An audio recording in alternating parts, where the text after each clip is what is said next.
What is SEO? SEO होता क्या है, उसका फुल फॉर्म क्या है, एसईओ का कितने टाइप्स होते हैं, एसईओ को प्रैक्टिकली कैसे करने का है, अपने वर्डप्रेस में कैसे एसईओ यूज़ करेंगे, हर एक चीज़ यहाँ पर आपको सीखने मिलेगी। ओके, हर एक चीज़ आपको यहाँ पे सीखने मिलेगी, बट आपको अपने हिसाब से भी थोड़ा बहुत मेहनत करना पड़ेगा। ऐसा नहीं कि हमने वीडियो देख लिया बट हम अपने हिसाब से कोई मेहनत नहीं कर रहे, वर्क नहीं कर रहे, तो रिजल्ट नहीं आने वाला। ओके, तो अब बात करते हैं हम लोग व्हाट इज एसईओ। एसईओ का फुल फॉर्म होता है search engine optimisation. With the help of SEO we can rank our website ranks. Okay, very quickly with the help of SEO. जैसे कि सिंपल सी लाइन, मैंने 3 लाइन लिखी हुई है, एकदम सिंपल सी लाइन है। आप लोगों को एसईओ के फुल फॉर्म में पता चल जा रहा है कि search engine optimisation. Okay, very quickly with the help of SEO और वेबसाइट रैंक्स। यानी कि जो कोई भी हमारी वेबसाइट है, समझ लो कि आपकी कोई अगर वेबसाइट है ई कॉमर्स या ब्लॉग पोस्ट या आर्टिकल के लिए या ऑनलाइन शॉपिंग के लिए, या आपका कोई दुकान है छोटा मोटा उसका वेबसाइट, तो उसको कैसे गूगल पर रैंक कराने का है। ओके, तो वो सब हम लोग एसईओ में करते हैं। ओके, तो एसईओ क्यों करना जरूरी है? एसईओ हमारे वेबसाइट में इसलिए एसईओ को यूज़ किया जाता है कि अगर हम लोग एसईओ को अच्छे से यूज़ नहीं करेंगे, मान लो कि अगर हम लोग कोई एक ब्लॉग पोस्ट लिख रहे हैं अपनी वेबसाइट में, ओके, कोई एक आर्टिकल लिख रहे हैं, कोई एक ब्लॉग पोस्ट लिख रहे हैं, आपको ये नहीं पता है कि ब्लॉग पोस्ट लिखना किस हिसाब से। आपने टॉपिक भी सोच लिया, आपने उसके बारे में पूरा लिख भी दिया, बट वो लिखने का जो प्रोसेस है ना, वो थोड़ा यहाँ पे डिफरेंट लेवल में लिखा जाता है। अगर अपने हिसाब से विदाउट एसईओ की हेल्प की मदद से अगर आप अपने हिसाब से उसमें लिखते हो, तो गूगल आपके आर्टिकल या ब्लॉग पोस्ट को अच्छे से रीड नहीं कर पाता है, जिसकी वजह से उसको समझ में नहीं आ पाता है कि आपने टॉपिक कौन सा लिखा है। अगर मान लीजिए टॉपिक आपने कोई और चीज़ का उठाया और आप उसके बारे में आर्टिकल नहीं लिख रहे हैं, लिख भी रहे तो बीच में कोई और टॉपिक का घुसा दे रहे हैं, तो ऐसा नहीं होता है। आपने जो टॉपिक सोचा है वही टॉपिक के बारे में आपको पूरा पूरा आर्टिकल लिखना है और कोई एक्स्ट्रा ऐड नहीं करना है, समझे? उसी से रिलेटेड पूरा का पूरा टॉपिक लिखना रहता है। बट एसईओ हमें क्या बताता है कि आप इस चीज़ को कब यूज़ करो, ये लाइन को कहाँ यूज़ करने का है, H1 टैग को कब यूज़ करने का है, H3 H4 टैग को कब यूज़ करने का है, इमेज को कहाँ पे लगा सकते हैं आप। वो अपने हिसाब से ऑप्टिमाइजेशन बताता है कि आप अपने पेज को ऑप्टिमाइज कैसे कर सकते हो, technically on page, of page, backlink कैसे क्रिएट करके ट्रैफिक लाने का। एसईओ की मदद से हम लोग बहुत कुछ कर सकते हैं, जिसकी वजह से ट्रैफिक सोर्स तो बढ़ता ही है हमारे वेबसाइट का, बट गूगल पर भी रैंक कर जाता है, समझे?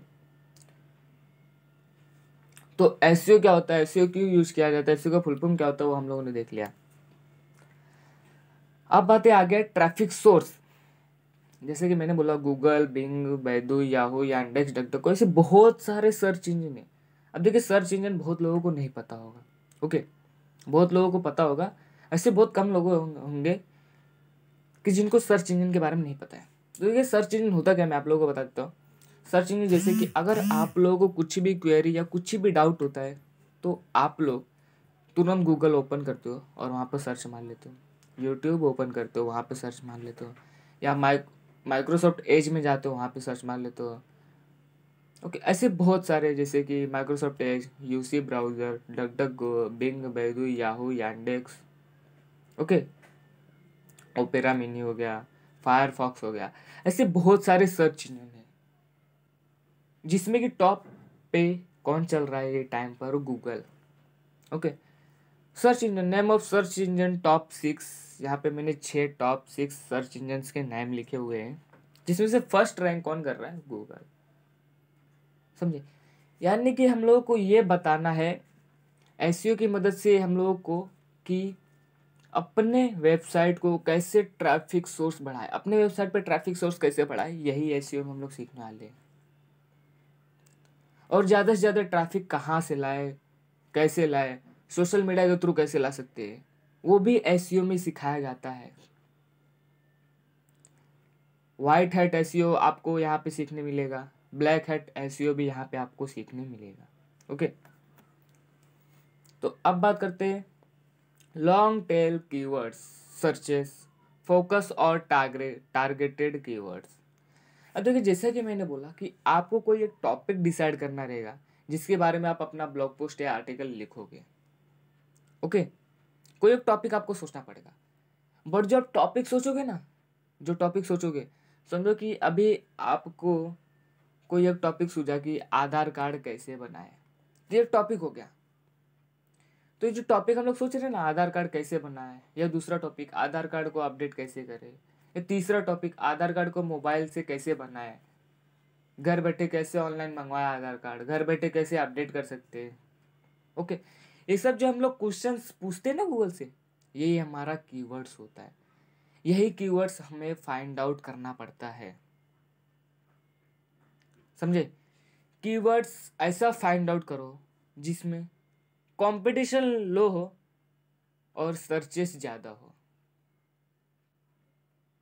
समझे। कंपटीशन लो होना चाहिए, सर्चेस ज़्यादा होनी चाहिए,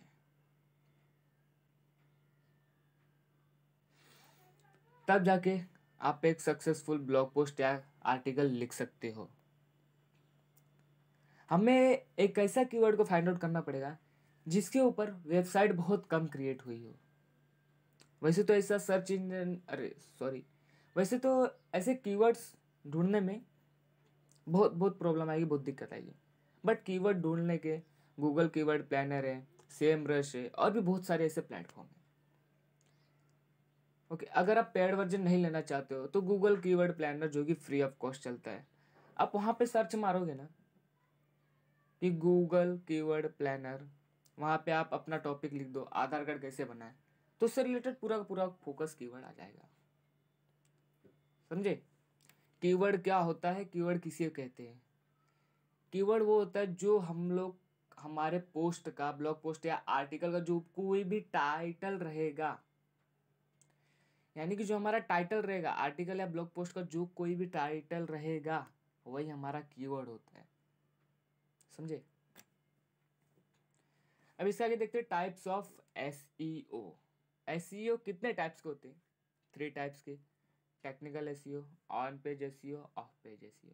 on page SEO page and content optimisation, जैसा कि मैंने बोला था कि आपको अपने ब्लॉग पोस्ट एंड आर्टिकल को कैसे लिखने का है, वो एसईओ अपने हिसाब से एकदम अच्छे से प्रॉपरली आपको बताएगा, गाइड करेगा। Of page SEO website promotion, यानी कि बैकलिंक क्रिएट करना। Technical SEO crawling and indexing के लिए। अब ये तीनों एसईओ को हम लोग फुल डिफाइन में सीखेंगे। पहले थियरी सीखेंगे ऑन पेज एसईओ का, फिर प्रैक्टिकली करेंगे हम लोग, फिर ऑफ पेज एसईओ का थियरी सीखेंगे, फिर प्रैक्टिकल करेंगे, फिर टेक्निकल एसईओ का थियरी सीखेंगे, फिर प्रैक्टिकल करेंगे, फिर उसके बाद आएगा व्हाइट हैट एसईओ, फिर उसके बाद आएगा ब्लैक हैट एसईओ। ओके, तो पहले हम लोग देख लेते हैं कि ऑन पेज एसईओ थियरी में हम लोग समझ लेते हैं, फिर उसके बाद प्रैक्टिकल करेंगे, समझे। पहले हम लोग थियरी में देख लेते हैं कि ऑन पेज एसईओ एक्चुअल में होता क्या है। आ गए ऑन पेज एसईओ, जो कि हमारा पहला पॉइंट है। पहले पॉइंट में है H1 tag is used on your post. Okay, H1 tag is used on your post, right targeted keyword. तो जो कोई भी हम लोग पोस्ट लिखेंगे, ये जो आप लोगों को स्लाइड शो सामने शो हो रही है ना, पॉइंट के हिसाब से आप लोग इसको नोट करते रहिए।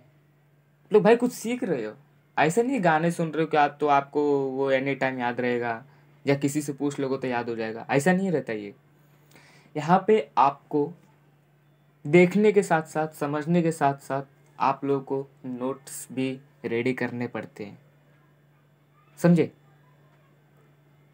आप लोग ये पॉइंट को कोई एक बुक में, कोई एक सेपरेट बुक बना हुआ है एसईओ के लिए, उसमें ये पोस्ट को राइट करते रहो, समझे, नोट्स क्रिएट करते रहो, ताकि जब आप अपने खुद के वेबसाइट में या किसी और के लिए जब काम करोगे ना, तो आपको दिक्कत नहीं होनी चाहिए, आपको एक्सपीरियंस हो जाएगा फिर उसके बाद, समझे। तो H1 tag is used on your post, right targeted keyword. अब इसका मतलब क्या होता है कि जो अब जैसे कि मैंने बोला आप लोगों को कि आप लोगों को कोई एक कीवर्ड को टारगेट करना पड़ेगा। कोई एक टाइटल को आप लोगों को सोचना पड़ेगा कि हाँ मैं ये टाइटल के ऊपर अपना ब्लॉग पोस्ट या आर्टिकल लिखने वाला हूँ।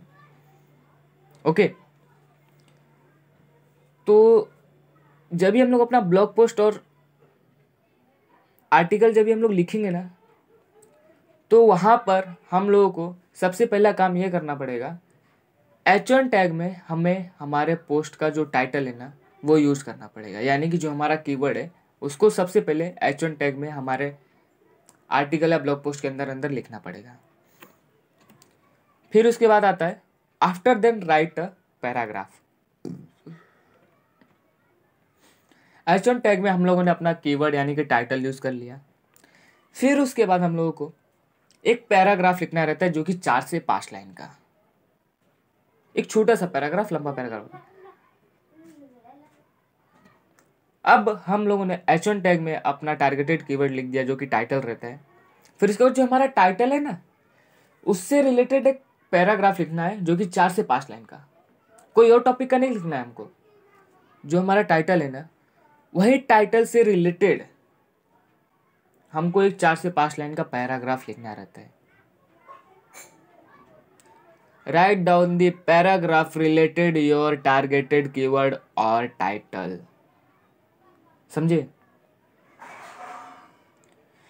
फिर उसके बाद तीसरा पॉइंट आता है हमारा insert an image photo.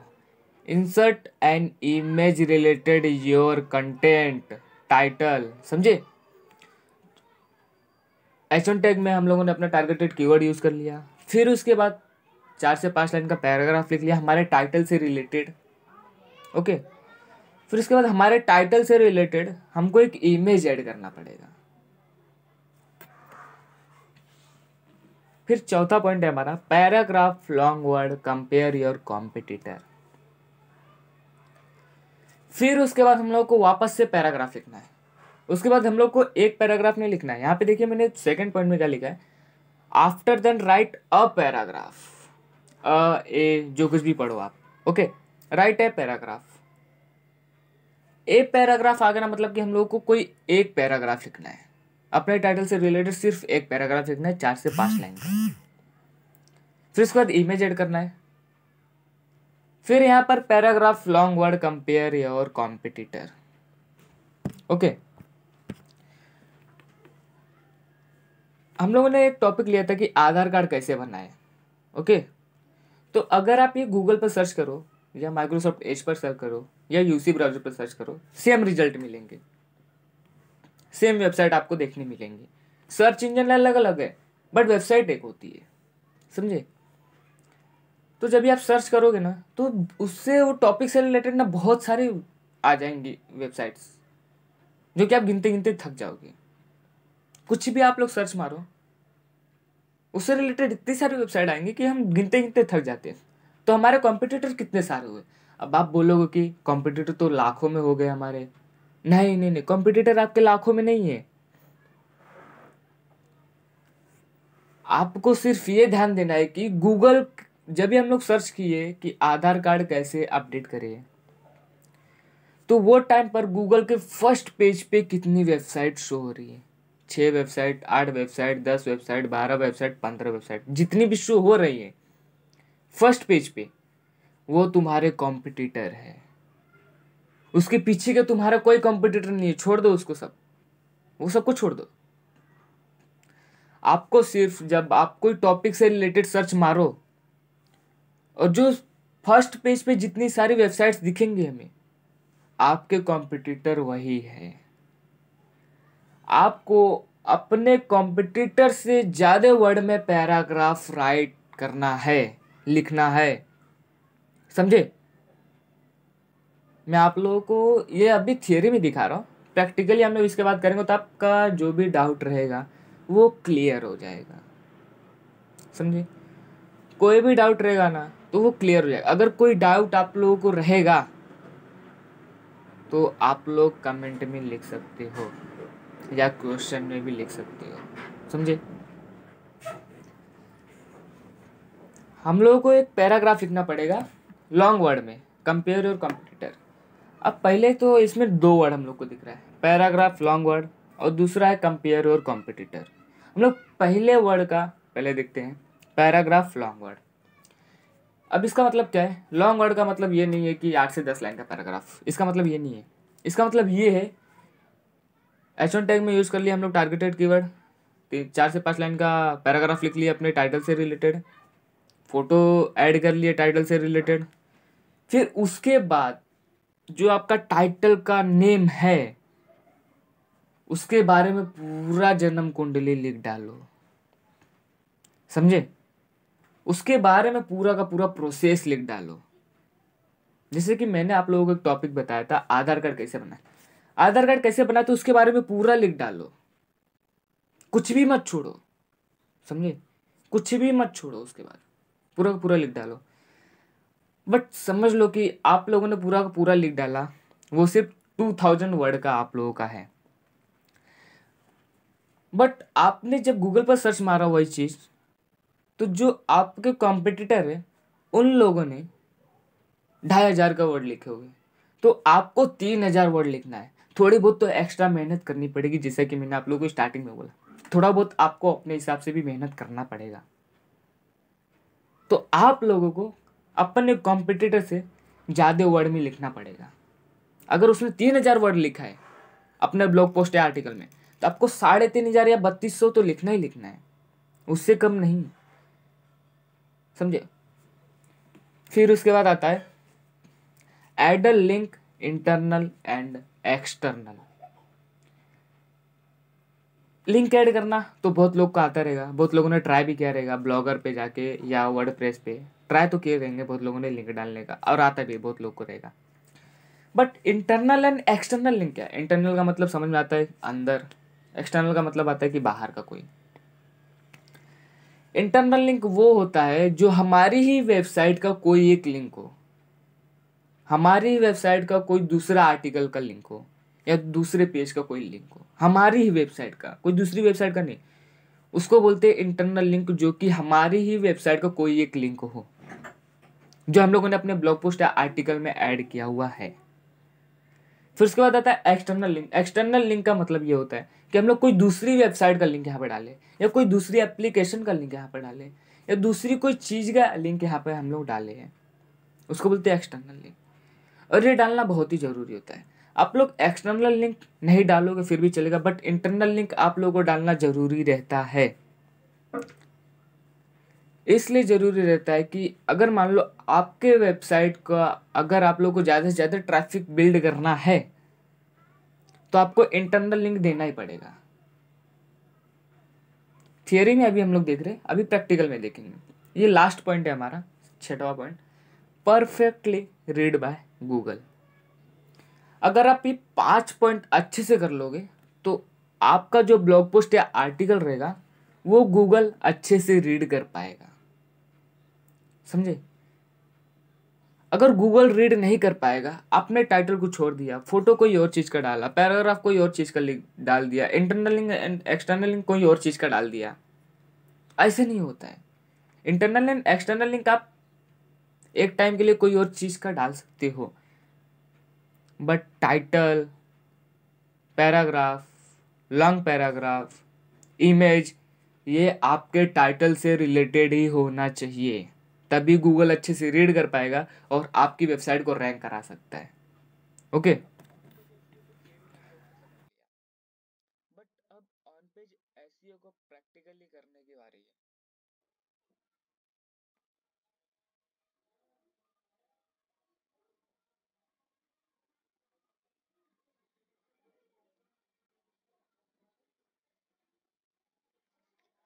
On page SEO को हम लोगों ने थियरी में कर लिया, अब ऑन पेज एसईओ को हम लोगों को प्रैक्टिकली करने का, वो कैसे करेंगे वो हम लोग देख लेते हैं। थियरी में तो हम लोगों ने सब समझ गया, कीवर्ड कैसे फाउंड आउट करने का है, कैसे क्या चीज़ करने का, हर एक चीज़, बट उसको प्रैक्टिकली करना जरूरी होता है। तो जो भी आप लोगों का डोमेन है, अपना डोमेन सर्च कर लेने का। अगर आप लोगों ने वर्डप्रेस डाउनलोड करके रखा हुआ है अपने डोमेन का, तो कोई बात नहीं, आप लोग डायरेक्ट लॉगिन कर सकते हो। बट जो लोगों ने वर्डप्रेस डाउनलोड नहीं किया है, या उन लोगों को डायरेक्ट वर्डप्रेस में करने का है, तो अपना डोमेन लिखने का जो भी रहेगा .in.com, अपना नाम लिखने के बाद फिर उसके बाद स्लैश देके WP, फिर डैश देने का, फिर एडमिन लिखने का, wp-admin, ओके, फिर एंटर करने का। जैसे एंटर करोगे आप अपने वर्डप्रेस के डैशबोर्ड में पहुंच जाओगे। अब हम लोग यहाँ से अपनी वेबसाइट को अपने हिसाब से कस्टमाइज कर सकते हैं। सबसे पहले तो हम लोग अपनी वेबसाइट को यहाँ से ओपन कर लेते हैं, जो भी हमारी वेबसाइट है। ओके, अपना डोमेन नाम सर्च करके यहाँ पे देख लेते हैं। तो देखिए जैसे आप वर्डप्रेस इंस्टॉल करोगे तो आप लोगों के सामने कुछ ऐसा आ जाएगा। Okay, hello world, mind blowing, जो भी एक छोटा मोटा जो भी थीम्स रहेगा वो ऑटोमेटिकली लग जाता है इसमें। तो सबसे पहले हम लोग क्या करेंगे, जितने भी सारे प्लगइन्स है, प्लगइन्स के सेक्शन में आने के बाद जितने सारे भी हम लोगों को यहाँ पर प्लगइन्स दिखेंगे, बस उस प्लगइन्स को यहाँ से डीएक्टिवेट नहीं करना जो प्लगइन्स आपके होस्टिंग या डोमेन को कनेक्ट करता हो। जैसे कि मेरा प्लेटफॉर्म है होस्टिंगर से मैंने डोमेन और होस्टिंग खरीदा हुआ है, तो मैं उस प्लगइन को डीएक्टिवेट नहीं करूंगा, बाकी सब प्लगइन्स को डीएक्टिवेट कर दूंगा। अगर आप ब्लू होस्ट से खरीदो या GoDaddy से खरीदो या इंटरसोर्स से खरीदे हो तो वो सब यहाँ से डीएक्टिवेट मत करना, बाकी सब डीएक्टिवेट कर देते, क्योंकि हम लोगों को उस चीज की जरूरत नहीं है अभी फिलहाल में। ओके, तो मैं होस्टिंगर को अनसिलेक्ट कर देता हूँ।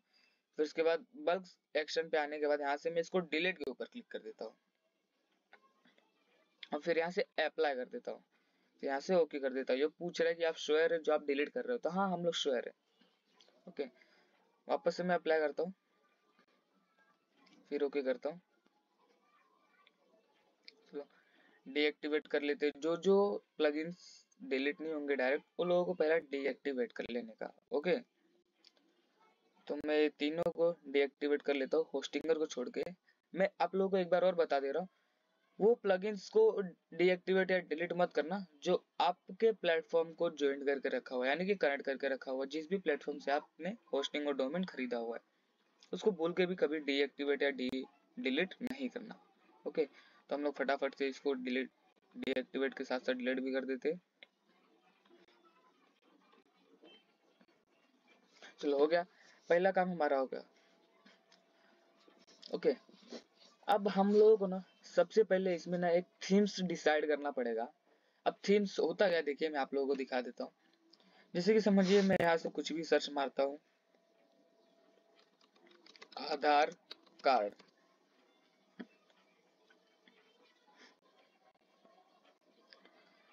अब मैं आ जाता हूँ कोई एक वेबसाइट के अंदर, इसके अंदर आ जाता हूँ। ओके, तो ये जो इसके डिजाइन्स दिख रहे हैं ना, डिजाइन्स, इसके कंपनी का लोगो और बाकी सब जो पेजेस दिख रहे हैं, explore income tax, explore more, file ITR और बाकी जो सब ये सब जो डिजाइन्स दिख रहे हैं ना, जो डिजाइन्स दिख रहे हैं, यहाँ पे इमेज ऐड किया हुआ है, यहाँ पे टेबल ऐड किया हुआ है, यहाँ पे और भी बहुत सारे अट्रैक्टिव चीजें ऐड की हुई है, स्टेप 1, स्टेप 2, स्टेप 3 और भी बहुत सारे कुछ यहाँ पे जो कि कलरिंग दिख रहे हैं हम लोगों को। तो ये हमारे थीम्स होते हैं। ओके, तो हम लोगों को सबसे पहले अपनी वेबसाइट में एक थीम्स डिसाइड करना पड़ेगा जो कि हम लोगों को यूज करना है। तो थीम्स कैसे डालेंगे अपनी वेबसाइट में, अपीयरेंस के ऊपर आ जाने का है। अपीयरेंस के ऊपर आने के बाद थीम्स के ऊपर क्लिक करना है। ओके, तो जैसे थीम्स के ऊपर क्लिक करोगे तो आपके सामने यहाँ पे 3 से 4 थीम्स ऑलरेडी अवेलेबल मिलेंगे, मतलब कि आप चाहे तो ये तीनों में से कोई भी एक यूज कर सकते हो।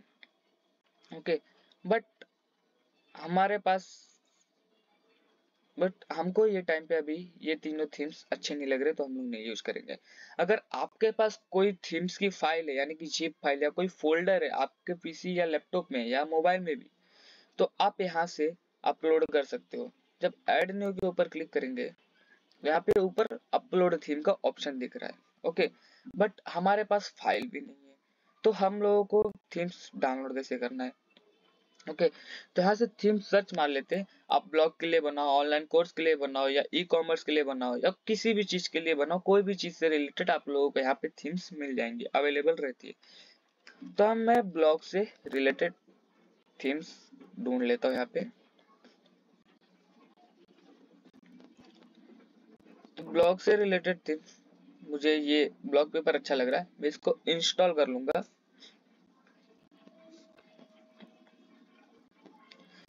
इसको इंस्टॉल करने के बाद इसको एक्टिवेट भी करना पड़ता है। ओके, तो देखिए इंस्टॉल हो गया। अब मैं इसको एक्टिवेट कर लेता हूँ। जैसे ही एक्टिवेट करेंगे ये थीम्स हमारी वेबसाइट में अप्लाई हो चुका रहेगा। तो हम लोग आते हैं अपनी वेबसाइट में और इसको रिफ्रेश करते हैं यहाँ से। तो देखिए जो भी वो थीम्स थी यहाँ पे अप्लाई हो चुकी है। अब इसको कस्टमाइज करने का है। आ जाते ओके। अब यहाँ से आ जाते हैं हम लोग इसमें। सबसे पहले अब हम लोग को ऑन पेज एसईओ स्टार्ट करने का, थीम्स भी हो गई है। अब पोस्ट डालने के साथ साथ हम लोग को ऑन पेज एसईओ भी करना है। ओके, तो कैसे करेंगे? सबसे पहले आ जाने का पोस्ट के ऊपर। पोस्ट के ऊपर जैसे क्लिक करेंगे तो यहाँ पे ऑप्शन आ गया कि हेलो वर्ल्ड नाम करके एक हमारा जो कि ऑलरेडी पब्लिश हो चुका है पोस्ट। तो देखिए यहाँ हेलो वर्ल्ड नाम करके दिख रहा है। तो हमें ये हेलो वर्ल्ड नहीं चाहिए, तो मैं सिंपल सा इसको क्या करूंगा, ट्रैश कर दूंगा। बट ये पूरी तरह से डिलीट, परमानेंटली डिलीट नहीं हुआ है। यहाँ ट्रैश का एक ऑप्शन दिख रहा है, अगर इसके ऊपर आप क्लिक करोगे तो आप लोगों को ट्रैश की हुई फाइल दिखेगी। तो यहाँ से आप डिलीट परमानेंटली कर सकते हो या इसको रिकवर भी कर सकते हो। ओके, तो हम लोगों को नया पोस्ट ऐड करने का है, तो ऐड न्यू का ऑप्शन दिख रहा है आप लोगों को, उसके ऊपर क्लिक करना सिंपल सा।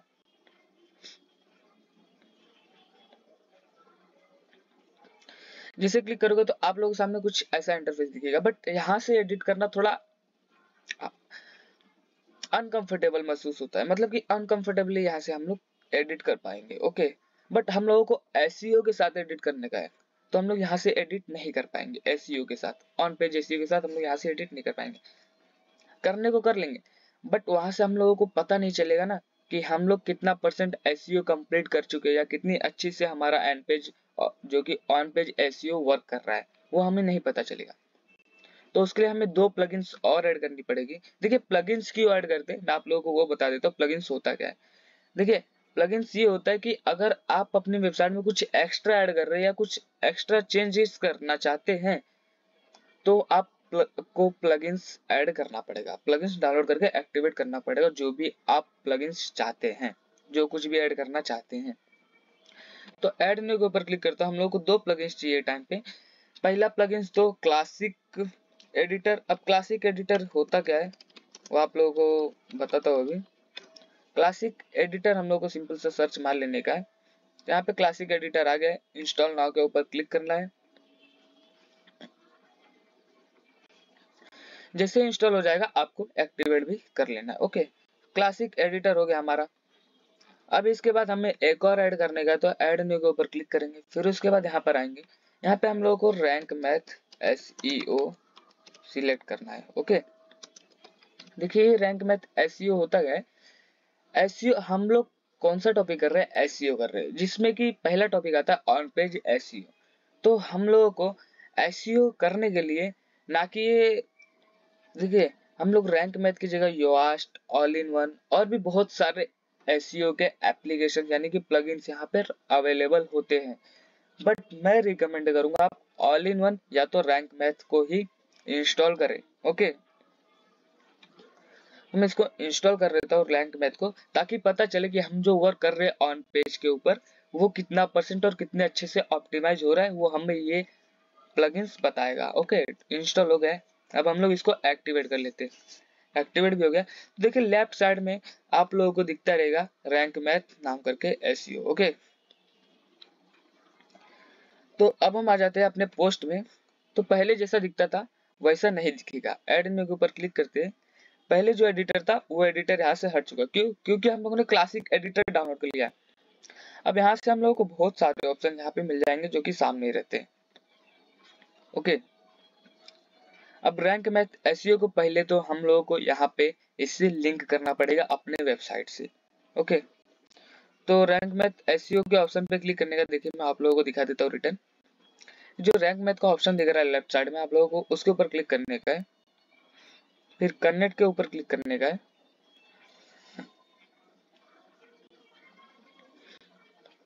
फिर यहाँ पे देखिए रैंक मैथ फ्री प्लान दिख जाएगा आप लोगों को। फिर यहाँ पे यूआरएल दिख जाएगा जो भी आपकी वेबसाइट का यूआरएल है। ओके, फिर ओके एक्टिवेट नाउ के ऊपर क्लिक कर देने का है। फिर यहाँ पे अगर आप चाहे तो इसका प्रो मोड भी ले सकते हैं, बट प्रो मोड लेने की जरूरत नहीं पड़ती। ओके, आप इजी में भी कर सकते हो, बट हम लोग को एडवांस लेवल पे एसईओ करने का। ओके, तो मैं सिंपल सा इसके ऊपर स्टार्ट विजेट के ऊपर क्लिक कर देता हूँ। फिर यहाँ से पूछेगा कि टेक्नोलॉजी यानी कि जो आप वेबसाइट बना रहे हो क्या चीज का है, स्मॉल बिजनेस है, वेब शॉप है, तो हम लोगों का ब्लॉग है। ओके, तो पर्सनल ब्लॉग लिख देते हैं। अब वेबसाइट का नाम क्या है, टेक्नोलॉजी, या कुछ भी आप दे सकते हो अपनी वेबसाइट का नाम, जो भी आपकी वेबसाइट का नाम है। ओके, मैं टेक्नोलॉजी यहाँ पे रख देता हूँ। वेबसाइट का अल्टरनेट नेम यानी कि और कोई दूसरा नाम है वेबसाइट का।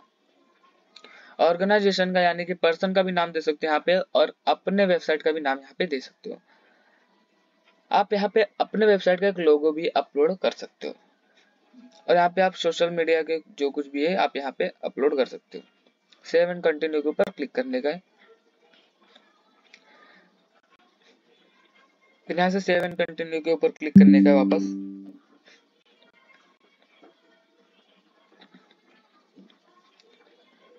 फिर इसके बाद सेव एंड कंटिन्यू के ऊपर वापस रिटर्न क्लिक करने का है। अब देखिए, अब इसमें एक ऑप्शन डिसेबल दिख रहा है आप लोगों को, बरोबर, नो फॉलो एक्सटर्नल लिंक्स। अभी no follow external link disable क्यों? तो देखिए, मैं इसका पूरा का पूरा पैराग्राफ पढ़ता हूँ, 3 लाइन का, 2.5-3 लाइन का, आप लोगों को समझ में आ जाएगा। ऑटोमेटिकली ऐड, ये जो है रिलेशन नो फॉलो, ये इसका कोड वर्ड है। Okay, attribute for external links appearing in your posts, pages and other post types. The attribute is dynamically applied when the content is displayed and the stored content is not changed. यानी कि जो भी आप external link अपने website के अंदर add करोगे, कोई भी पोस्ट के अंदर या कोई भी पेजेस के अंदर जब एक्सटर्नल लिंक को ऐड करोगे, तब वो ऑटोमेटिकली नो फॉलो हो जाएगा। तो हम लोगों को इसको ऑफ ही रहने देने का है। अगर आप इसको ऑन कर दोगे तो जब एक्सटर्नल लिंक डालोगे वो एक्सटर्नल लिंक वर्क नहीं करेगा। ओके, अगर कोई भी आप अपने वेबसाइट के अंदर एक्सटर्नल लिंक डालोगे, यानी किसी दूसरे वेबसाइट का लिंक डालोगे, कोई किसी भी चीज का लिंक डालोगे, एक्सटर्नल लिंक यानी कोई बाहर का लिंक, तो वो लेगा तो, बट कोई यूजर अगर उस लिंक के ऊपर क्लिक करेगा तो वो लिंक उसको शो नहीं करेगा। मतलब कि शो करने का मतलब क्या है, वो लिंक के बारे में आगे नहीं बताएगा। ओके, समझे? तो हमें इसे डिसेबल ही रहने देने का है। सेव एंड कंटिन्यू के ऊपर क्लिक कर देने का है।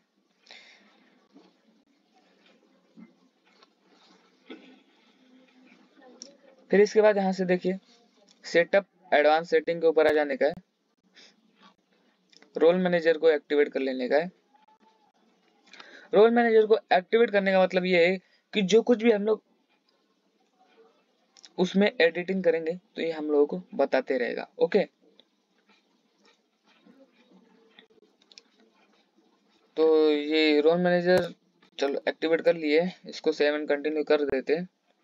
फिर उसके बाद अभी 404 मॉनिटर रिडायरेक्शन। अब ये दोनों ऑप्शन होता क्या है, ये काम कैसे करता है? अगर मान लो कि आपकी वेबसाइट अगर प्रॉपरली नहीं चल रही है, या कुछ टाइम के लिए डिसेबल है, या मेंटेनेंस मोड में चला गया, तो ये 404 मॉनिटर अगर आप इनेबल कर दोगे तो वहां पे 404, देखिए आप कोई भी वेबसाइट पे कभी भी गए रहोगे तो वहां पे ऐसी बहुत सारी वेबसाइट में जिसमें 404 या 408 या 405 या 303 ऐसे आते हैं मॉनिटर नाम करके। ओके, तो वो एरर रहता है। अगर आपकी वेबसाइट में कोई एरर आ रहा है तो ये शो करने लगेगा, तो आपको पता चल जाए कि हाँ मेरे वेबसाइट में एरर आ रहा है। और ये रीडायरेक्शन क्या होता है, अगर आप कोई अपनी वेबसाइट में इंटरनल लिंक या एक्सटर्नल लिंक जब भी ऐड करोगे तो ये क्या काम करेगा, वो डायरेक्ट रीडायरेक्ट कर देगा जो किसी भी चीज का आप लोगों ने लिंक डाला है। यानी कि समझ लो कि मैंने अभी अपने पोस्ट में लिंक डाला है कि gov.in पर जाओ और अपना ITR करो। ओके, तो मैंने gov.in नाम करके एक लिंक वहां पे एक्सटर्नल लिंक ऐड कर दिया, तो जैसे ही बंदा वो लिंक के ऊपर क्लिक करेगा तो वो सीधा सीधा वो gov.in की वेबसाइट पे पहुंच जाएगा, मतलब कि रीडायरेक्ट कर देगा, तुरंत चला जाएगा। तो मैं इसको भी इनेबल कर देता हूँ। तो सेव एंड कंटिन्यू के ऊपर क्लिक कर देते हैं। फिर इसके बाद ये हमारा लास्ट स्टेप है। अब इसमें क्या पूछ रहा है, स्कीमा टाइप फॉर पोस्ट, यानी कि जो आप टाइप पोस्ट करोगे वो कौन सी टाइप करेगा, मतलब कि जो आप पोस्ट, जो भी आपका पोस्ट रहेगा जब वो कौन सा टाइप करेगा, आर्टिकल है, बुक है, कोर्स है, इवेंट है, जॉब पोस्टिंग, रेस्टोरेंट का है, तो हम लोग का एक आर्टिकल रहेगा। ब्लॉग आर्टिकल में आता है, तो यहाँ पे ब्लॉग पोस्ट सिलेक्ट कर लेने का है। यहाँ पे भी ब्लॉग पोस्ट, यहाँ पे आर्टिकल ऑलरेडी सिलेक्टेड है, तो मैं सेव एंड कंटिन्यू के ऊपर क्लिक कर लेता हूँ। तो यहाँ से देखिए 404 मॉनिटर हम लोगों का ओपन है, और भी यहाँ पे बहुत सारी चीजें। ओके, तो यहाँ पे हम लोग अब अपना मेन काम करते, जो कि हमारा ऑन पेज एसईओ। मैंने आप लोगों को बता दिया प्लगइन्स होता क्या है, प्लगइन्स को ऐड कैसे करने का है, थीम्स कैसे एक्टिवेट करने का है। अब आते हैं हम लोग अपने main topic on page SEO पर। पोस्ट में आने का है, ऐड न्यू के ऊपर क्लिक करने का है।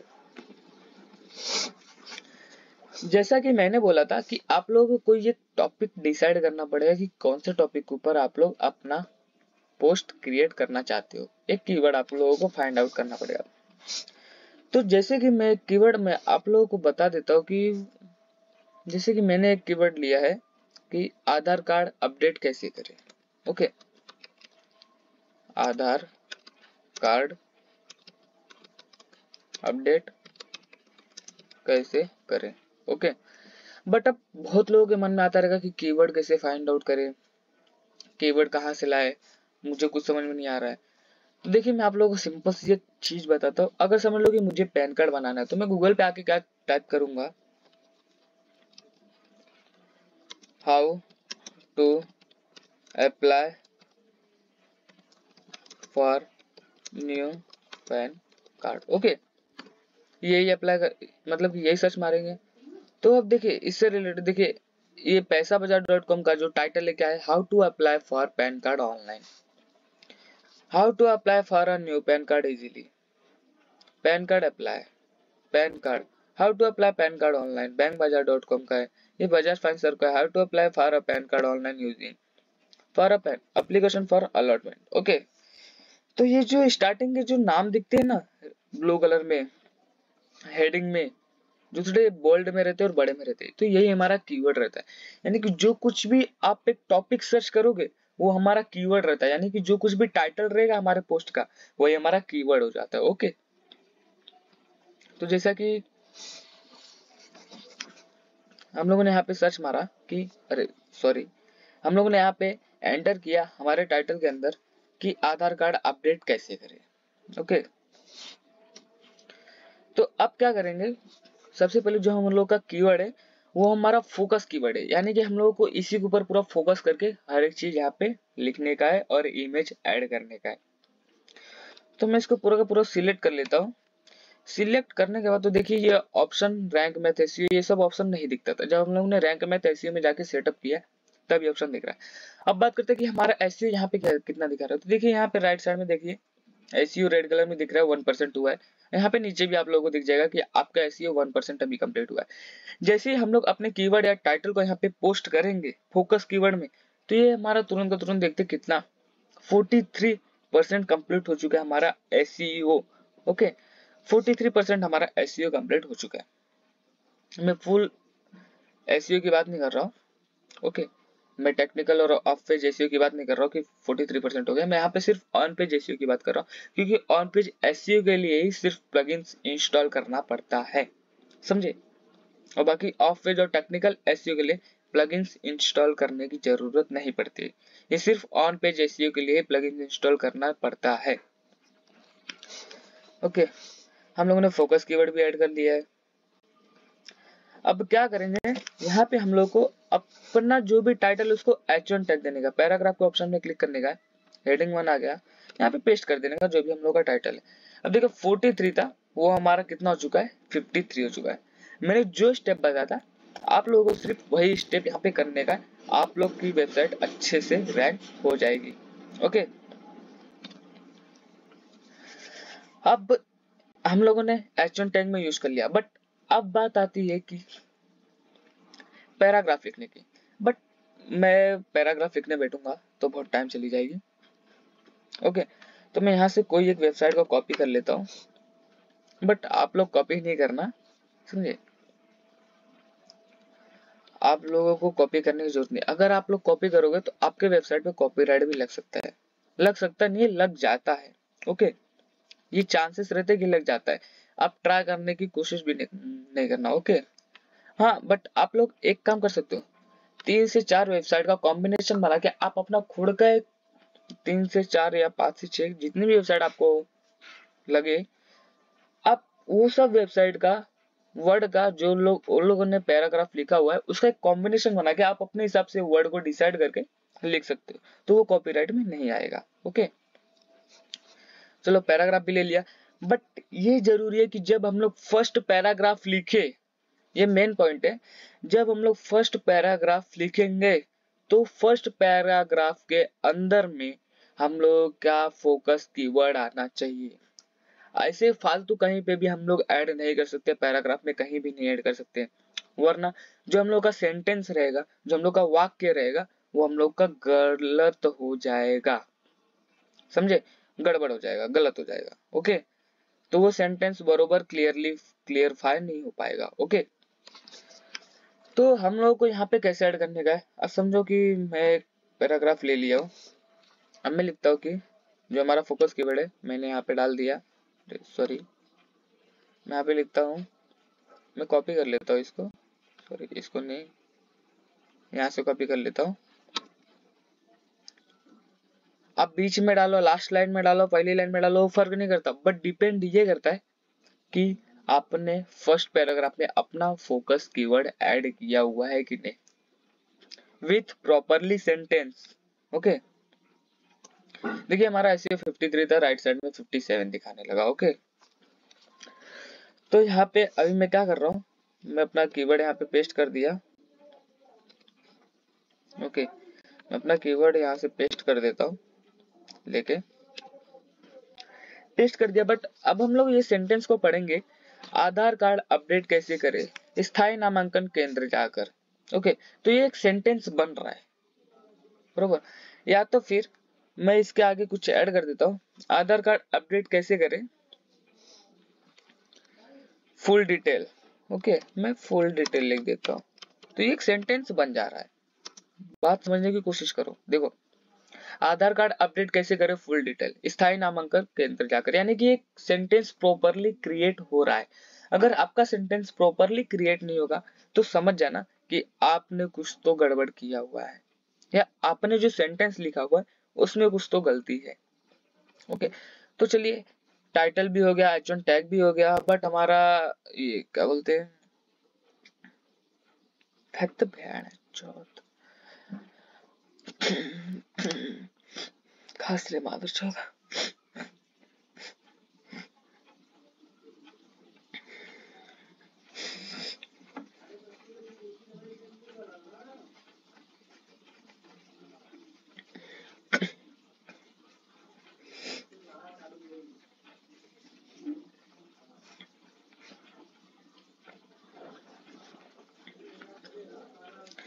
चलिए हम लोगों ने टाइटल भी यूज कर लिया, H1 टैग भी दे दिया, पैराग्राफ भी लिख दिया, पैराग्राफ के अंदर अंदर फुल सेंटेंस में क्लेरिफाई करने के लिए हम लोगों ने अपना फोकस कीवर्ड भी डाल दिया।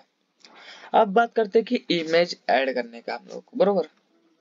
अब हम लोगों को क्या करने का है, एक इमेज ऐड करना है। ओके,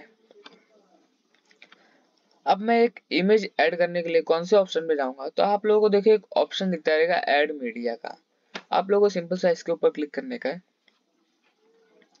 अपलोड करने का है, सिलेक्ट फाइल्स में जाने का, अपलोड करने का है।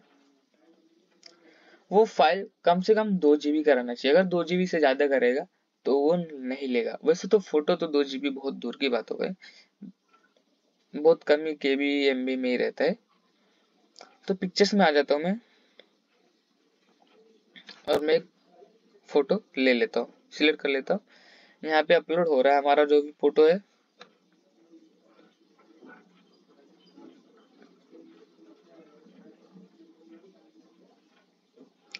अपलोड हो चुका है। अब बात करते हैं यहाँ पे अल्ट टेक्स्ट। अल्ट टेक्स्ट में क्या करने का है, यहाँ पे अपना कीवर्ड डालने का है, कैप्शन में भी कीवर्ड डालने का है, टाइटल को भी सिलेक्ट करके कीवर्ड डालने का है। यहाँ पे आप लोग को हर जगह अपना कीवर्ड ही डालने का, और कुछ डालने की जरूरत नहीं है यहाँ पर। ओके, तो इंसर्ट इनटू पोस्ट के ऊपर क्लिक कर देने का, तो यहाँ पे हमारा फोटो अपलोड हो जाएगा। अब हम लोग चाहे तो इसको लेफ्ट में रख सकते हैं, राइट में रख सकते हैं, या सेंटर में भी रख सकते हैं। तो मैं इसको सेंटर में रखता हूँ। ओके, तो मैं इसको थोड़ा बड़ा कर लेता हूँ, इसको थोड़ा ड्रैग करके बड़ा कर लेता हूँ।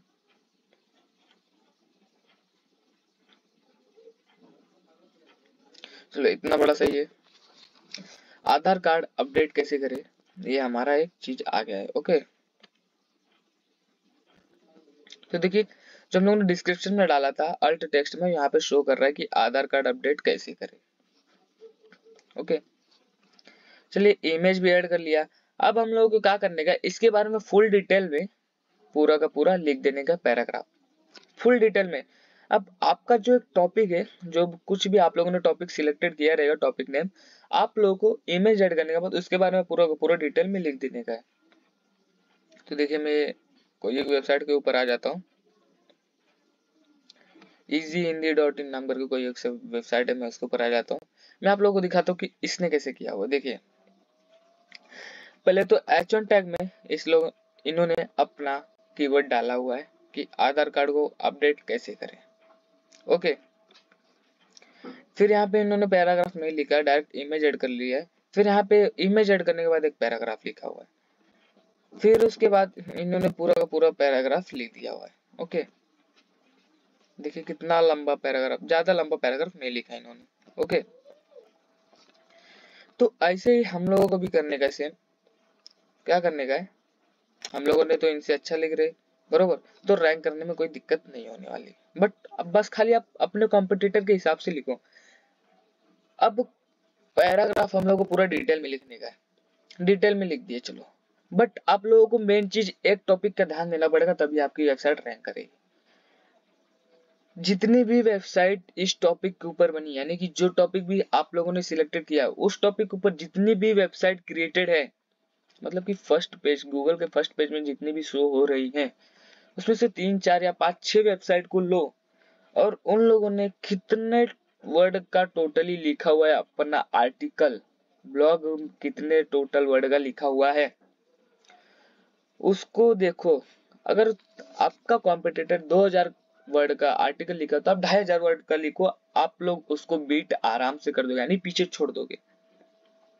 2500 का लिखा तो आप 3000 का लिखो, थोड़ी बहुत तो एक्स्ट्रा मेहनत करनी पड़ेगी ना मेरे दोस्त, थोड़ी बहुत एक्स्ट्रा मेहनत करनी पड़ेगी। जैसे कि अगर मैं लिखूंगा अभी फुल पैराग्राफ तो बहुत टाइम चला जाएगा। मैं आप लोगों को समझाता हूँ कि देखिए मैंने आप लोगों को बता दिया कि कैसे करने का है हर एक चीज। मैं यहाँ से इसको कॉपी कर लेता हूँ, मैंने आप लोगों को पहले भी बोला था आप लोग कॉपी नहीं करना। ओके, आप लोगों को पूरा पूरा फुल डिटेल में पैराग्राफ लिख देने का है। अब पैराग्राफ तो लिख देंगे, पैराग्राफ लिखने के बाद करना क्या है, मैं एक छोटा सा पैराग्राफ ले लेता हूँ, इसको पेस्ट कर देता हूँ यहाँ। ओके, अब पैराग्राफ भी ऐड कर दिए फुल डिटेल में। अब इंटरनल एंड एक्सटर्नल लिंक के बारे में मैं आप लोगों को बताता हूँ। सबसे पहले तो हम लोगों को क्या करने का है, देखिए हमारा एसईओ जो है, रैंक जो है, एसईओ का परसेंटेज वो 68 हो चुका है।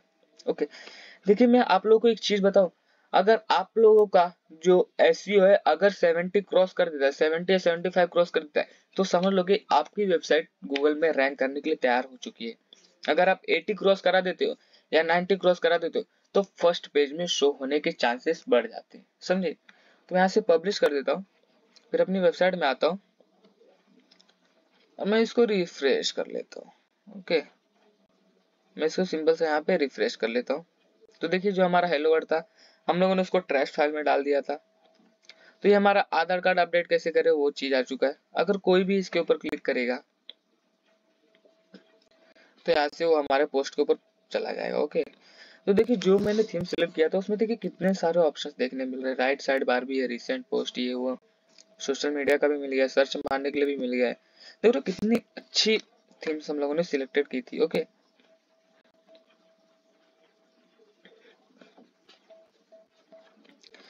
तो हमारा पोस्ट तो तैयार हो गया है, बट इसमें अभी हम लोगों को दो चीज और ऐड करने का, external link and internal link. अब इंटरनल लिंक क्या होता है मैं आप लोगों को पहले वो बता देता हूँ। इंटरनल लिंक वो लिंक होता है जो हमारे वेबसाइट का ही कोई एक लिंक हो, समझे, मतलब कि हमारे वेबसाइट का कोई एक लिंक हो। अभी समझो कि हम लोग अपनी वेबसाइट पे है और ये हमारा एक लिंक है। ओके, हम लोगों ने लिंक को कॉपी कर लिया। अब यहाँ पे आने के बाद मैं यहाँ पे लिख देता हूँ कि how to apply for new Aadhaar. Okay, how to apply for new Aadhaar. अब how to apply for new Aadhaar तो लिख दिए, बट बंदा लिंक तो चाहिए ना, बंदे को, सामने वाले को तो लिंक चाहिए ना, कि लिंक मिलेगा तभी तो वो जा पाएगा कि हाँ अप्लाई इस वेबसाइट से करने का, यहाँ से करने का है। या आप वेबसाइट का नाम दे सकते हो, बट सिर्फ नाम दोगे तो आपका एसईओ रैंक थोड़ा नीचे लेवल में आ जाएगा। जैसे ही आप लिंक दोगे तो आपका एसईओ थोड़ा बढ़ जाएगा। जैसे मैं यहाँ दिखाता हूँ, मैंने तो देखिए यहाँ पे क्या करने का है, फिर सिंपल सा इसको देखिए यहाँ पे आ जाते हैं, एक लिंक का ऑप्शन दिख रहा है, ओके, जिसको हम लोग कंट्रोल प्लस के द्वारा भी ले सकते हैं। तो इसके ऊपर क्लिक करने का है। जैसे क्लिक करोगे आप लोगों को यहाँ पे आ जाने का है, तो यहाँ पे एक लिंक का बॉक्स ओपन हो जाएगा, तो इसको पेस्ट करके एंटर कर देने का है। जैसे एंटर करोगे तो ये लिंक यहाँ पे शो हो जाएगा, ओके। फिर मैं इसको पब्लिश कर देता हूँ यहाँ से। देखिए 72 हो गया, हम लोग का 68 था, यहाँ पे 72 हो गया। इंटरनल लिंक ऐड हुआ है खाली, अभी एक्सटर्नल लिंक ऐड करना बाकी है। इंटरनल लिंक यानी कि अपनी वेबसाइट को कोई एक लिंक क्रिएट करके ऐड करना, ओके। तो देखते लिंक आया है कि नहीं, लिंक आ गया। अब ये लिंक के ऊपर क्लिक करूंगा तो जो पेज हम लोग के सामने खुला है वही पेज वापस खुलेगा। क्यों? क्योंकि यही पेज का वो लिंक है। अगर हम लोग अपने वेबसाइट के अंदर बहुत सारी पोस्ट डाले हुए हैं तो दूसरे पोस्ट का भी हम लोग यहाँ पे लिंक दे सकते हैं। मैं क्लिक करूंगा तो वापस से यही पोस्ट ओपन होगा, ओके, समझे? इंटरनल लिंक समझ गए। एक्सटर्नल लिंक अब कैसे ऐड करेंगे, समझ लीजिए ये कोई दूसरी वेबसाइट है, ओके, तो मैं इसकी वेबसाइट का लिंक कॉपी कर लेता हूँ और अपने पोस्ट में आ जाते हैं और यहाँ पे मैं लिखता हूँ, 2 मिनट, यहाँ पे मैं लिखता हूँ हाउ टू अपडेट आधार। यानी कि अप्लाई करने का तो वाले लिंक पे जाओ, अपडेट करने का तो या वाले लिंक पे जाओ, या अप्लाई एंड अपडेट दोनों के लिए एक ही लिंक आप दे सकते हो, बट 2 लिंक देंगे तो हमारे एसईओ के लिए सही रहेगा, ओके। फिर ऐसे एंटर मारने का, एंटर मारने के बाद कंट्रोल प्लस के दबाने का है। जैसे कंट्रोल प्लस के दबाओगे आप लोगों के सामने एक यूआरएल बॉक्स ओपन हो जाएगा। इसमें हम लोग को जो लिंक कॉपी किए थे उसको यहाँ पे पेस्ट कर देने का है, ओके। अब यहाँ से आने के बाद देखते हैं, अपडेट कर देते हैं। अब अपनी वेबसाइट में आते हैं, इसको रिफ्रेश करते हैं। रिफ्रेश करने के बाद देखिए वो लिंक भी ऐड हो चुका है। अब जैसे कोई भी यूजर इस लिंक के ऊपर क्लिक करेगा वो वेबसाइट के ऊपर पहुंच जाएगा, जो भी वेबसाइट का लिंक हम लोगों ने दिया हुआ रहेगा, ओके। तो हमारा ऑन पेज एसईओ खत्म हो गया। जितने भी टॉपिक हम लोगों ने ऑन पेज एसईओ में देखे थे पीपीटी के अंदर, वो हमारा कंप्लीट हो चुका है, ओके। कुछ भी नहीं छूटा है, हर एक चीज कंप्लीट हो गया है। बट मैं आप लोगों को एडवांस लेवल पे कुछ बताता हूँ। देखिए अब एडवांस लेवल पे मैं आप लोगों को क्या बताना चाहता हूँ कि पहला तो चीज मैंने आप लोगों को बता दिया कि आपको अपने कॉम्पिटिटर से ज्यादा वर्ड में पैराग्राफ लिखना है, ओके। और सेम प्रोसेस में लिखने का है, जो प्रोसेस मैंने बताया है सेम प्रोसेस में आप लोगों को लिखना है, ओके। फिर उसके बाद यहाँ पे टेक्स्ट का ऑप्शन दिख रहा है, यहाँ आप लोगों को आपका कीवर्ड यहाँ पे डाल देने का है। जो भी आप लोगों का कीवर्ड है उसको यहाँ पे डाल देने का है टेक्स्ट के अंदर, ओके। फिर ऐड के ऊपर क्लिक कर देने का है। फिर इसके बाद अब बात करते हैं कि सभी की वेबसाइट का यहाँ पे फोटोज दिखते हैं पोस्ट का। हमारी वेबसाइट का पोस्ट का फोटो क्यों नहीं दिख रहा है, कैसे दिखेगा मैं बताता हूँ। आए फीचर्ड इमेज दिख रहा है, इसके ऊपर क्लिक करने का, सबसे नीचे आ जाने का, फीचर्ड इमेज दिखेगा उसके ऊपर क्लिक करने का। आप लोगों के पास अगर पहले से अपलोड किया हुआ फाइल है यहाँ पे तो आप लोग उसको डाल सकते हो, फोटो या वीडियोस को। अगर अपलोड नहीं है यहाँ पे तो आप अपलोड फाइल के ऊपर क्लिक करके अपने कंप्यूटर लैपटॉप या मोबाइल से सिलेक्ट करके डाल सकते हो।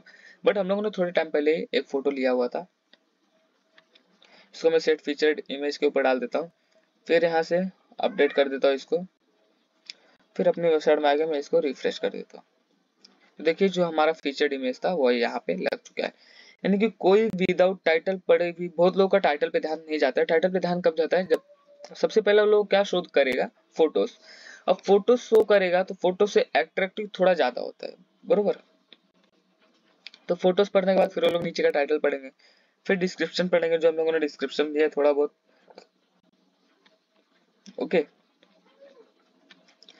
तो ऑन पेज में देखिए हमारा जो है एसईओ 71 हो चुका है। ओके, हमारा 72 था। अब आप लोग बोलोगे भाई 72 था, ये तो 71 हो चुका है। अभी मैं बताता हूँ। देखिए हम लोगों ने यहाँ पे 2 से ज्यादा लिंक ऐड कर दिया हुआ है। अब आप बोलोगे हम लोगों ने 2 ही लिंक ऐड किया, बट मैंने जो कॉपी किया था, यहाँ पे भी एक लिंक आप लोगों को दिख रहा है, आधार कार्ड नाम करके जो है दिख रहा है,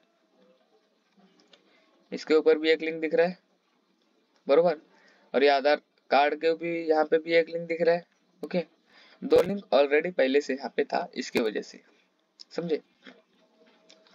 अब देखिए मैं आप लोगों को बताता हूँ कि अपने एसईओ को अच्छे से कैसे करने का है। मैं आप लोगों को एक एक ऑप्शन बताता हूँ। बेसिक एसईओ में देखिए जो भी राइट हो चुका है, यानी कि वो चीज हमने यूज कर लिया। Focus keyword used in the URL, ये जो परमालिंक दिख रहा है ये हमारा यूआरएल है। इसमें आधार कार्ड अपडेट कैसे करें, ये हमारा फोकस कीवर्ड इसमें शो कर रहा है। Content is 220 word long, consider at least 600 words.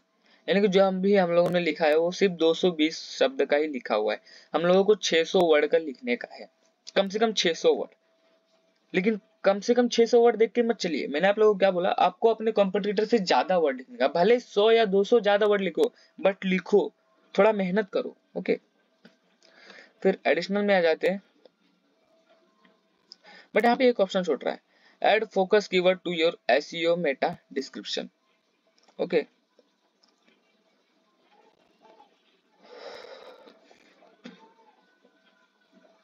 फिर उसके बाद यहाँ पे है एडिशनल में focus keyword not found in सब हेडिंग।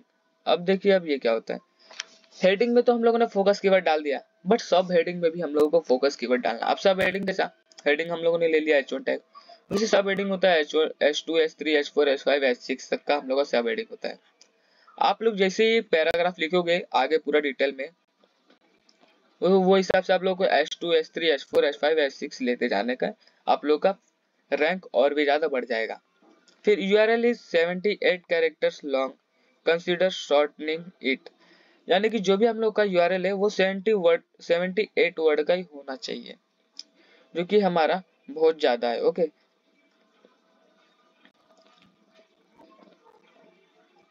मैं एडिट स्निप्ट के ऊपर क्लिक करता हूँ। टाइटल से यहाँ पे मैं इसको हटा देता हूँ। फिर ये जो डिस्क्रिप्शन दिख रहा है ना, डिस्क्रिप्शन, ये हमारा डिस्क्रिप्शन है, जो कि हम लोग मेटा डिस्क्रिप्शन अभी एक ऑप्शन पढ़े। तो यहाँ पे मेटा डिस्क्रिप्शन में मैं यहाँ पे कुछ ऐड कर देता हूँ अपने वेबसाइट से रिलेटेड। कुछ का मतलब कुछ भी नहीं होता, अपने वेबसाइट से रिलेटेड। ओके, तो मैं इसको कट क्लोज कर देता हूँ यहाँ से। देखिए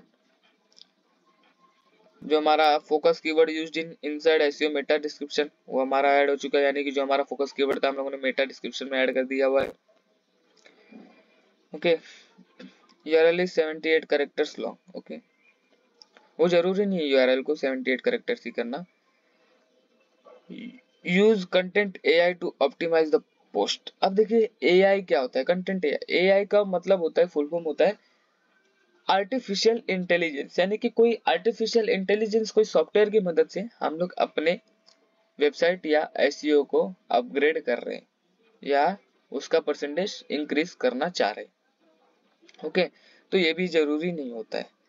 focus keyword used in the beginning of SEO title. Yes, जो हम लोग का फोकस कीवर्ड था वो बिगिनिंग के एसईओ के टाइटल में हम लोगों ने डाला है। बिगिनिंग यानी कि शुरुआत। ओके, बहुत लोगों को नहीं पता रहता है।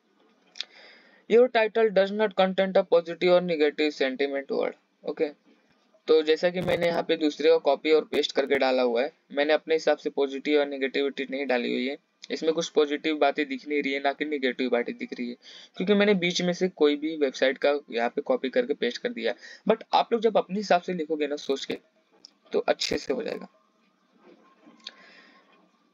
Your SEO title does not content a number. यानी कि हम लोगों ने नंबर अभी तक यहाँ पे एक भी नंबर दिया हुआ नहीं है। आप लोग पूरी पोस्ट देख लो, यहाँ पे मैंने एक भी नंबर यहाँ पे दिया हुआ नहीं है। यानी कि हम लोग को एक प्रोसेस भी यहाँ पे लिखना पड़ेगा। अब बात करता हूँ ये नंबर वाला सोल्यूशन क्या है। चलो इससे मैं एक एडवांस चीज आप लोगों को और बता देता हूँ कि यहाँ पर अपने पोस्ट के अंदर लास्ट में हम लोग को FAQ यानी कि क्वेश्चन ऐड करने पड़ेंगे। जो भी पब्लिक के क्वेश्चन है हम लोगों को यहाँ पर ऐड करना जरूरी है, समझे। क्वेश्चन ऐड करने के साथ साथ आप लोगों को यहाँ पर आंसर भी देना पड़ेगा। ओके, तो मैं आप लोगों को करके दिखाता हूँ। मैं यहाँ पे डाल दिया FAQ, ये हमारा क्वेश्चन हो गया। या आप खाली क्वेश्चन भी लिख सकते हो, जरूरी नहीं है कि FAQ ही लिखे,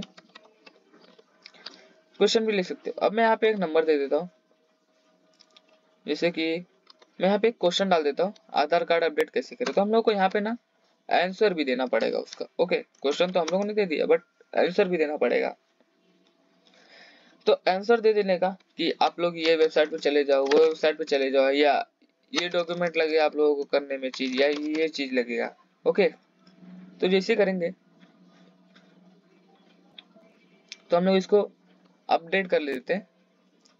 FAQ ऐड करना क्यों जरूरी है, क्योंकि अगर आपने जितने भी क्वेश्चन ऐड किए रहेंगे, मिनिमम 8 या 10 क्वेश्चन आपको ऐड करना है। आप लोगों ने जितने भी क्वेश्चंस ऐड किए हुए हैं, अगर आपके क्वेश्चन से रिलेटेड कोई गूगल पे सर्च मारता है तो आपकी वेबसाइट रैंक कर जाएगी, समझे बात को। तो आ जाते हैं हम लोग अपनी वेबसाइट में, इसको रिफ्रेश कर लेते हैं। रिफ्रेश करने के बाद कोई फोटो के ऊपर क्लिक करेगा ना, तो फिर भी आपके पोस्ट के अंदर पहुंच जाएगा। देखिए, ये हमारा फीचर्ड इमेज जो कि ऊपर दिख रहा है, और ये हमारा इमेज है, और जो हम लोगों ने FAQ क्वेश्चन यहाँ पे डाला हुआ है। ओके, यहाँ से कोई कमेंट भी कर सकता है आपके पोस्ट के ऊपर। तो हमारा ऑन पेज SEO खत्म हो गया, जो कि ऑन पेज SEO आप इतनी चीज अच्छे से कर लोगे तो आपकी वेबसाइट रैंक होने में टाइम नहीं लगेगी। ओके, 24 घंटे के अंदर अंदर आपकी वेबसाइट फर्स्ट पेज में शो होने लगेगी।